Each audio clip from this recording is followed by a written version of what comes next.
శుక్లాంబరధరం విష్ణుం శశివర్ణం చతుర్భుజం ప్రసన్నవదనం ధ్యాయేత్ సర్వవిఘ్నోపశాంతయే. గురుబ్రహ్మ గురుర్విష్ణు గురుర్దేవో మహేశ్వరః గురుస్సాక్షాత్ పరబ్రహ్మ తస్మై శ్రీగురవే నమః. వ్యాసం వసిష్ఠనప్తారం శక్తేః పౌత్రమకల్మషం పరాశరాత్మజం వందే సుఖతాతం తపోనిధిం.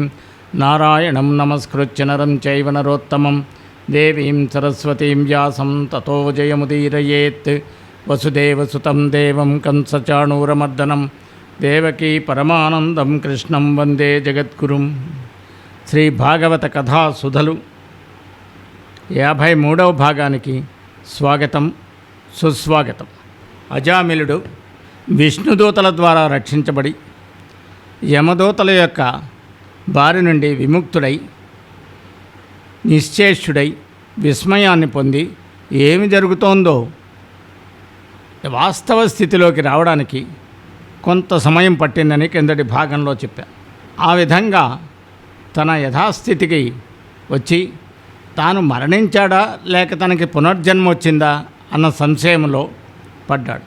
అయినా తనను రక్షించిన ఆ మహానుభావులైన విష్ణుదూతలకి మనస్సులో నమస్కరించి వారితో మాట్లాడడానికి ఏదో ఉత్సాహం చూపెడుతుంటే అతని మనస్సు గ్రహించిన విష్ణుదూతలు అదృశ్యులై వైకుంఠవాసానికి వెళ్ళిపోయారు. అప్పుడు అజామిలుడు వేదత్రయ సంపాద్యము మోదంబు గుణాశ్రయంబు మును భగవద్ధర్మాదేశంబగు తద్భటవాదంబు అజామిలుండు వదలక వినుచున్. ఋక్ యజుస్ సామవేదాల సారాంశం ఆనందకరం, సమస్త శుభప్రద గుణాలకు నిలయం, పరమాత్మని ధర్మప్రబోధమైన విష్ణు యమదూతల సంవాదాన్ని ఆ అజామిలుడు శ్రద్ధాళువై ఆలకించాడు. శ్రీమన్నారాయణుని చరణకమల స్మరణమనే నిర్మల జనం అతని మహాపాతక సమూహాలన్నిటినీ కడిగివేసింది. అతని హృదయం నిశ్చల భక్తికి నిలయమై క్షణమాత్రంలోనే అతనికి జ్ఞానోదయం కలిగింది. అప్పుడు ఆలోచనలో పడ్డాడు. తన గతాన్ని గురించి ఆలోచిస్తున్నాడు. వృషలియం అనురాగబుద్ధి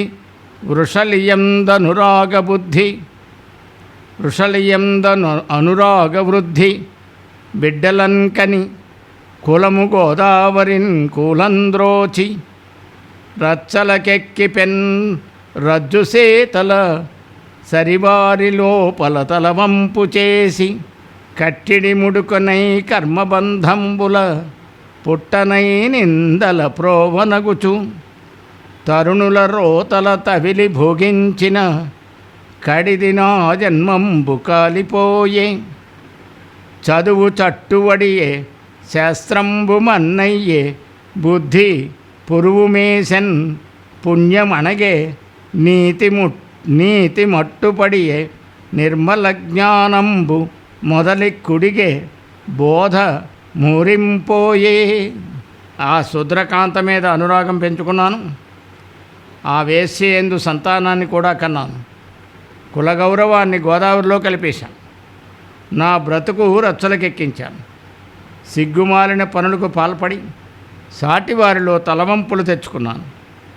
వార్ధక్యం పైనబడినప్పటికీ సంసార బంధాల నుంచి బయటపడలేక లోక నిందలను లెక్క చేయకుండా వారకాంతాపరాయణుడనై ఆ రోతసుఖల రొచ్చులో మునిగి తేలుతూ నా బ్రతుకంతా పాడు చేసుకున్నాను.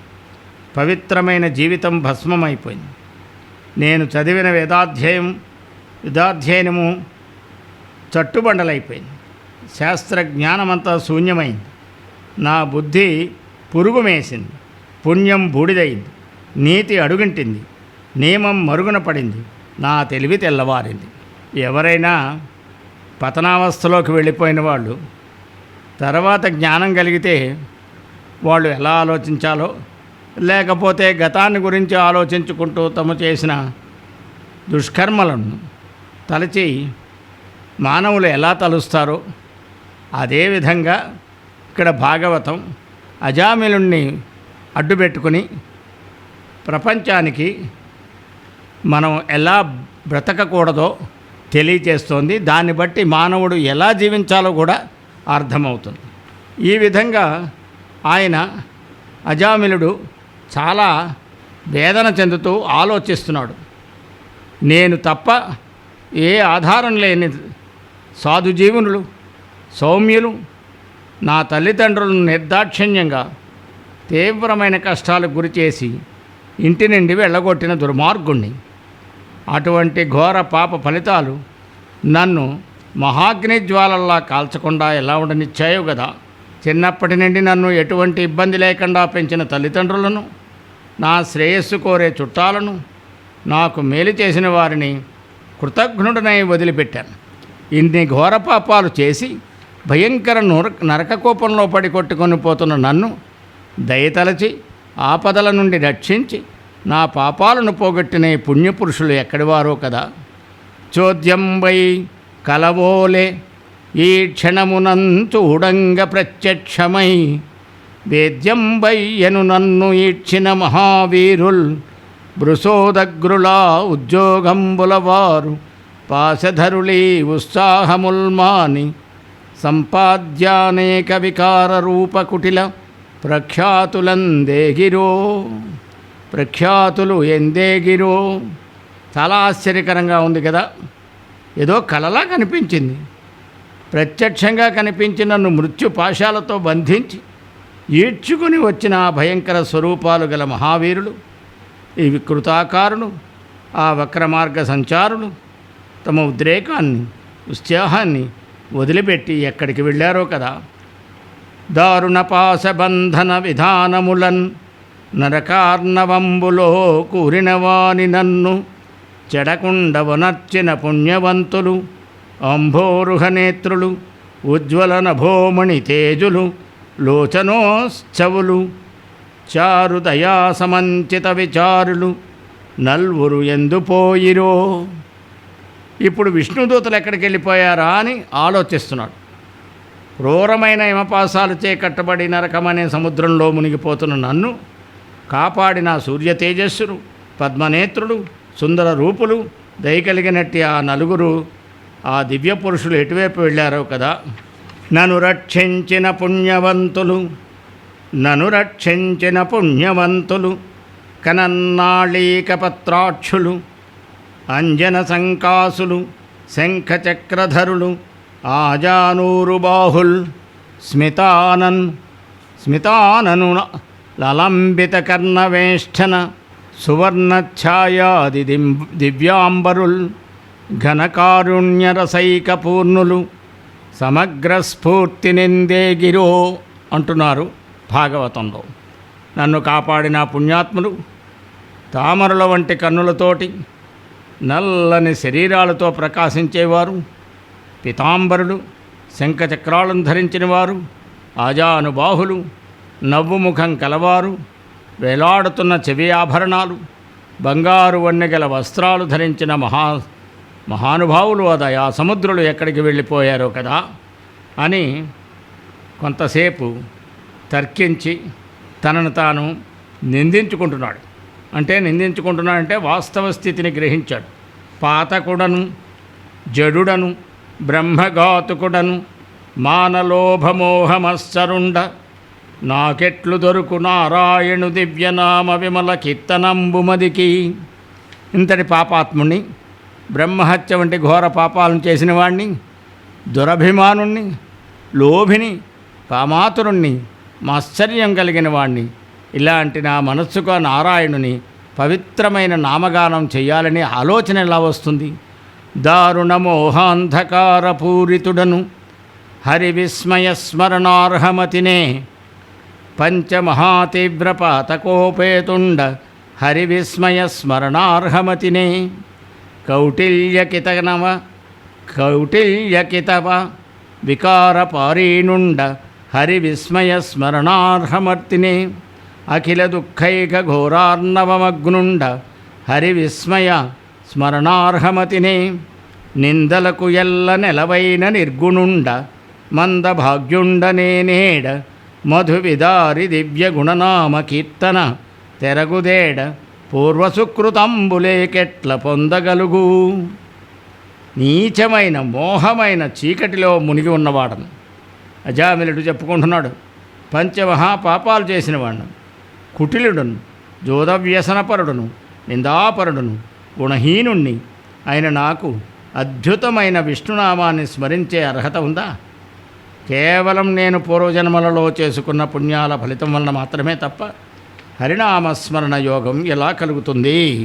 పుణ్యమైన వర్తనం కలది, చైతన్యానికి నిలవైన స్థానానికి, ఉన్ముఖమైన ఆసక్తి కలదానికి, మోక్షస్థానంలో అనురక్తితో కూడిన దానికి, సుఖప్రదమైన ప్రయత్నక్రియకు చెందిన సామర్థ్యం కలవాదానికి, ధైర్యంతో పొందబడిన శ్రేష్టమైన ముక్తి కలదానికి, సమస్త భూమండలాన్ని ధరించగల ఉత్తమ భక్తితో కూడిన దానికి, ఇట్టి విష్ణు వ్రత సంపదకై నేను మనస్సును, ఇంద్రియాలను, శ్వాసను నియమించిన వాడిని ప్రయత్నిస్తాను. నారాయణ నామగానం వల్ల భవబంధాల నుండి నేను విముక్తి పొందాను. మాయ వల్ల కలిగిన అజ్ఞానాన్ని పోగొట్టుకున్నాను. కామ, క్రోధ, లోభ, మోహ, మదమాశ్చర్యాలనే 6 అంతఃశత్రువుల్ని తరిమి కొట్టాను. జనన మరణ పరంపరనే దుఃఖసాగరాన్ని దాటాను అనే జ్ఞానం ఆయనకి కలుగుతోంది. కలిగి హరిభక్తులతో మాటలు ధరనెన్నడు చెడని పుణ్యధనముల మూటల్ వరముక్తి కాంతవే తేటలు అరిషడ్వర్గంబు చొరని అరుదగు కోటల్. హరిభక్తులతో మాటలు ధరనెన్నడు చెడని పుణ్యధనముల మూటల్ వరముక్తి కాంతతేటలు అరిషడ్వర్గంబు చొరని అరుదగు కోటల్. భాగవతులతో జరిపే సత్సంగ చర్చలు లోకంలో ఎప్పటికీ తరగని పుణ్యమనే సొమ్ముల మూటలు. సత్సంగాన్ని గురించి, దాని ప్రాధాన్యత గురించి ఇక్కడ చెప్తోంది భాగవతం. భాగవతులతో మనం సత్సంగం జరిపితే పుణ్యమనే సొమ్ముల మూటలవి ఎప్పటికీ తరగవు. మోక్షలక్ష్మి యొక్క తరగని విలాసాలు, కామ, క్రోధ, లోభ, మోహ, మదమాశ్చర్యాలనే శత్రువులను దగ్గరకు రానివ్వని రక్షణ స్థావరాలు. అలా అనుకుంటూ అజామిలుడు తనను గురించి తాను విమర్శించుకొని పరమాత్మతత్వాన్ని తెలుసుకున్నాడు. సంసార బంధాలను వదిలిపెట్టాడు. హరిద్వారం వెళ్ళాడు. అక్కడో దేవాలయంలో ధ్యానంలో కూర్చున్నాడు. తదనంతరం తన ఆత్మను యోగ సమాధి ద్వారా పరమాత్మలో ఐక్యం చేయగా తనను పూర్వం యమభటుల నుండి రక్షించిన విష్ణుదూతలు మళ్ళా సాక్షాత్కరించారు. వారిని చూచి అజామిలుడు వినయంగా నమస్కరించాడు. తన శరీరాన్ని పరిత్యజించి దివ్య దేహం ధరించిన వాడై ఆ విష్ణుకింకరులను తన ముందు సందర్శించాడు. వారిని తిలకించగానే అతని దేహం ఆనందంతో పులకించింది. పారవశ్యంతో వడలంతా చెమర్చింది. ఆనందం చిగిర్చింది. హృదయం హర్షంతో నిండింది. యోగ ప్రభావం ప్రకాశించింది. విస్మయంతో ఉత్సాహంతో కూడిన మందహాసం అతని ముఖారవిందం మీద చిందులు త్రొక్కింది. సమస్త లోకాలను ప్రకాశింపచేసేది మంగళప్రదమైనదైన భగవంతుని శుభాకారాన్ని దర్శించాలనే కుతూహలం మనస్సులో కలిగింది. ఆ జామిలుడు విష్ణుదూతలకు నమస్కరిస్తూ గంగా తీరంలో శరీరం విడిచాడు. వెనువెంటనే అతనికి నారాయణ పార్శ్వచరులైన మహాభక్తుల స్వరూపం ప్రాప్తించింది. అతడు విష్ణుదూతలతో కలిసి రత్నాలు పొదిగిన బంగారు విమానాన్ని అధిష్ఠించి ఆనందమయం భోగభాగ్య నిలయమైన వైకుంఠనగరంలో ప్రవేశించి శ్రీమన్నారాయణుని చరణాల విందాలను సేవించే పరిణిత దశకు చేరుకున్నాడు. ఈ విధంగా అజామిలుడు సర్వధర్మాలను ఉల్లంఘించినవాడు, దాసీపుత్రిని పెండ్లాడినవాడు, దుష్కర్మల చేత భ్రష్టుడైనవాడు, నరకంలో పడబోతూ కూడా నారాయణ స్మరణ వల్ల క్షణమాత్రంలో మోక్షాన్ని అందుకున్నాడు. కర్మలన్నీ విడిపోవడానికి వేరే ఉపాయం ఏదీ లేదు. చెప్పిన మాట వినకుండా ఎదురు తిరిగి మనస్సును ఎన్ని మార్గాల్లో పోయినా దాన్ని సర్వదా నారాయణ నామాన్ని ఉచ్చరించడమే కర్మ పరిత్యాగానికి సరైన ఉపాయము అని సుఖబ్రహ్మ పరీక్షిత్తుకి తెలియజేశాడు.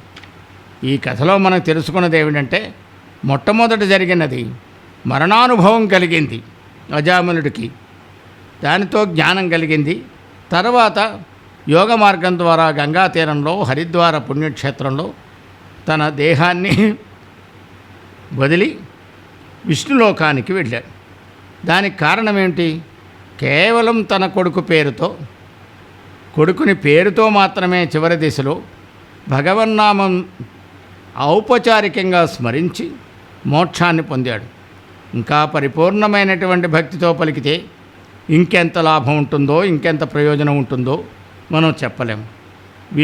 విష్ణునామం తలచని వారికి ముక్తి ఎంత దగ్గర అవుతుందో, నామాన్ని స్మరించని వారికి విస్మరించిన వారికి ఎన్ని విధాలుగా ప్రయత్నించినా ఆ ముక్తిపదం దూరంగానే ఉంటుందన్న సత్యాన్ని, వాస్తవాన్ని, ఉపదేశాన్ని భాగవతం ఈ అజామిళోపాఖ్యానం ద్వారా లోకానికి తెలియచేసింది.